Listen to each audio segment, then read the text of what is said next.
So I get asked all the time about bugs and things eating plants. And this is why bug checks are important. So this is a caterpillar who has been kind of laying in my hand, playing like he's dead for about 5 minutes. And I picked a couple off the other day.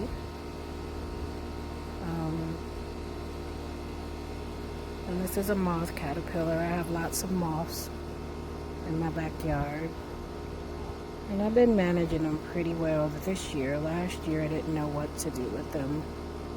But this year I'm using BT, which targets these. And so they're not completely absent, but they're not chewing up everything. So right now my hand feels like he's trying to bite me, which is weird. But anyway, I'm going to smash him, and that's his poop. So I'm going to show you what to pay attention to. Alright, so when I originally discovered him, he was on the edge of this marigold here, and you see this little hole in here. And when I saw one like him the other day, I had just planted 2 sunflower seeds. A little nibble there, and I came down and one was on there. This is my attempt to try to deal with the drainage issue because we have this stupid clay soil. So these are sunflowers that I put right here. Just happened to come out because I'm taking an eye break. I've been in front of my laptop for about 4 hours now working on a review, and I just happened to notice on my basil these little black things everywhere, and that is caterpillar poop. Now it's on the basil,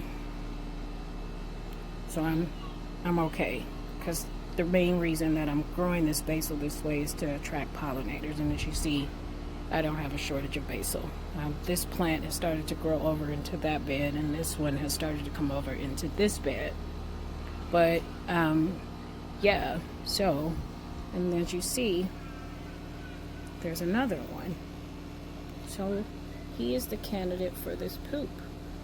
So you can't spray BT a lot. I'm going to show you why here in just a second. And I would normally have like a cup with some neem oil and just drop them in there, but you can also just kind of smash them too. Right. Part of the reason why you don't want to use a lot of BT is because if you use too much of it, this happens. So don't panic if you see that. And the best time to spray the plants with BT is really early in the morning, which I don't recommend before the sun comes up, or late in the evening. I do it later in the evening because moths are pretty active at night as opposed to during the day. Although I have a couple that, if I move around in here a little bit, they would be active during the day. But that is what you want to pay attention to, and it's important to come out multiple times a day and do bug checks. So I'm pretty sure there's more, but as you see, they blend in pretty good. I hadn't even seen that one when I first came over here, but that could be one of the things that is nibbling up your plants. So if you see little holes like that, it is likely caterpillars coming out, spraying down. It could also be other things, but just kind of pay attention and don't get too panicked.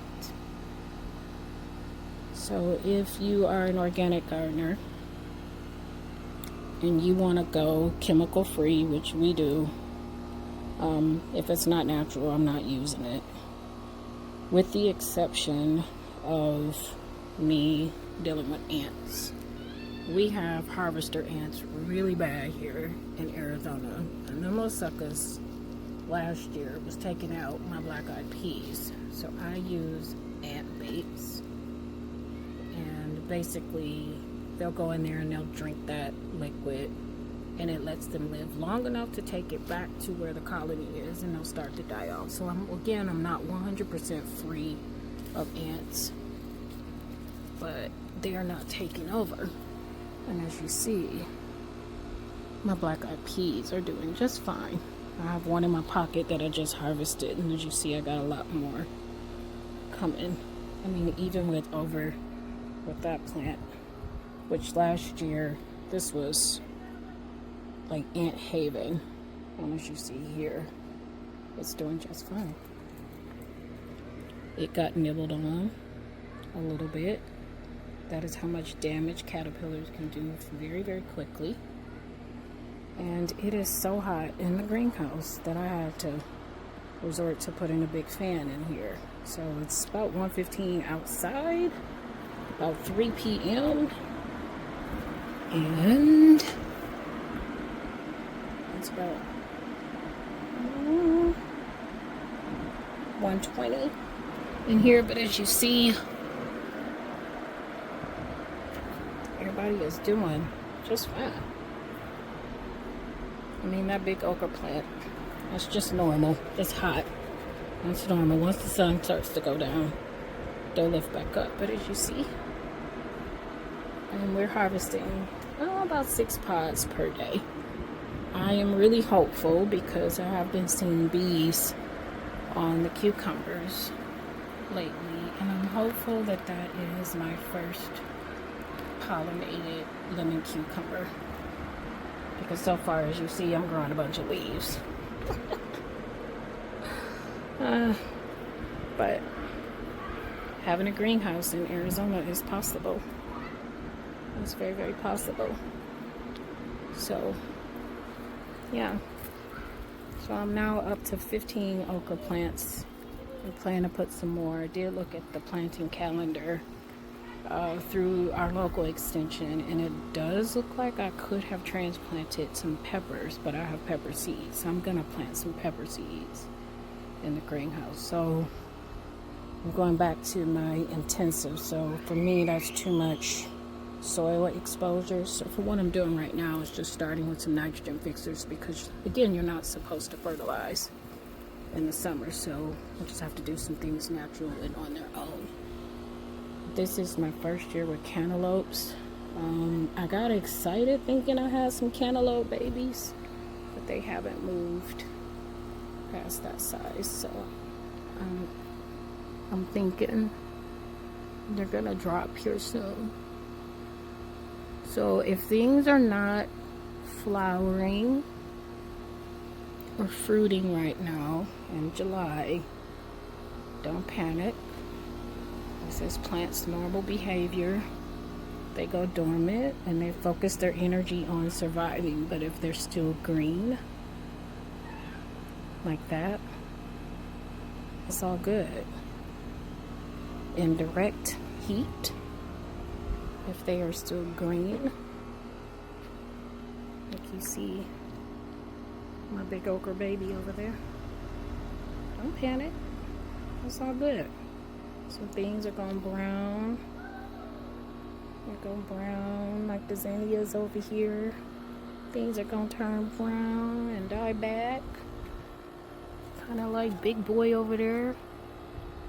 He fighting. So big boy was the Roma tomato. He fighting. He not dead, but he fighting. Just give him time. Give him time. And if you get ahead and they're not nice root systems and you water deep, they'll still do some things, like give you some cherry tomatoes. But yeah, so we've been in the midst of a heat wave, and that is a 50% white shade cloth that was on the avocado tree that gave up the ghost. Peach King, he fighting through. He's got some new buds. But yeah, just a quick update. It's hot. So I'm gonna take my hind parts in the house. But again, you see things like this and they're in the sun, don't panic. That is normal. It's just hot. And as you can see, his soil is completely dry and he's in a grow bag, but I'm not gonna give him any water just yet. I'm gonna wait till the sun goes down, and I'll come out give them something. So, garden life is good, even in Arizona heat. It's good. It's still so good. Go play in the dirt.